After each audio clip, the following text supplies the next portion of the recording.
When I was in grad school, I relocated from my home state to a new state 5 hours away to attend classes. The area around the university I was going to wasn't the safest, but I figured finding a nearby apartment was the easiest way to save on costs, so that I didn't incur a ton of debt pursuing my degree. The building I moved into was basically a converted 3-story house with a large 2-story extension behind it. I lived in one of the middle units on the first floor, and I had a parking space in the very back of the building. I mostly kept to myself, but I inevitably ended up meeting my next-door neighbors. They were a married couple with no kids, probably 10 or 12 years older than me. I found out through the building super that the husband was the son of the man who owned the entire property. The husband had been in a really bad automobile accident that left him with some lasting cognitive limitations. The wife seemed nice, but had a very dominating personality and talked a lot. They were both really enthusiastic to meet me and get to know me, which I initially chalked up to them being lonely. I would later start to suspect that they wanted some kind of relationship with me. It was that kind of weird vibe.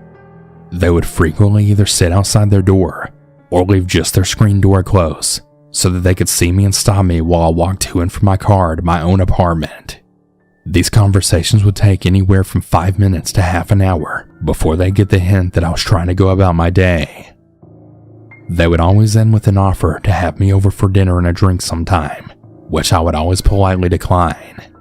Their friendly veneer towards me was even more unsettling, considering I would hear them getting into shouting matches most nights, sometimes all night long while I tried to sleep. For a whole year I dealt with this, right before my lease was up in January and I found a new place to live. I got really good at avoiding them, but when I was moving out, the husband finally caught me with boxes in my hand. He called after me. "Hey, where are you going?" I turned around to face him, but kept walking backwards, and then said, "Oh, hi. I'm actually moving out this week." His eyes got wide, and he just stared at me, then sang, "But you never came over for dinner." I didn't really know what to say to that, apart from, "Yeah, I'm sorry we didn't get the chance." He stood in the middle of the driveway and just continued to stare at me without saying anything. So I turned back around and loaded the box into my car. As I left the complex with that load of stuff, I drove past him and he just continued to stare at me with wide eyes and an expressionless face. About 2 days later, I had moved all of my extra things out and was just living in the unit with my essentials. That night, it was brutally cold, with temperatures dropping down in the negatives. When the sun went down, all the electric in my unit went off. I didn't have access to my electrical panel, and when I called the super, he didn't answer. I ended up having to call the electric company to report an outage and gathered up my stuff to stay at my then girlfriend's parents' house.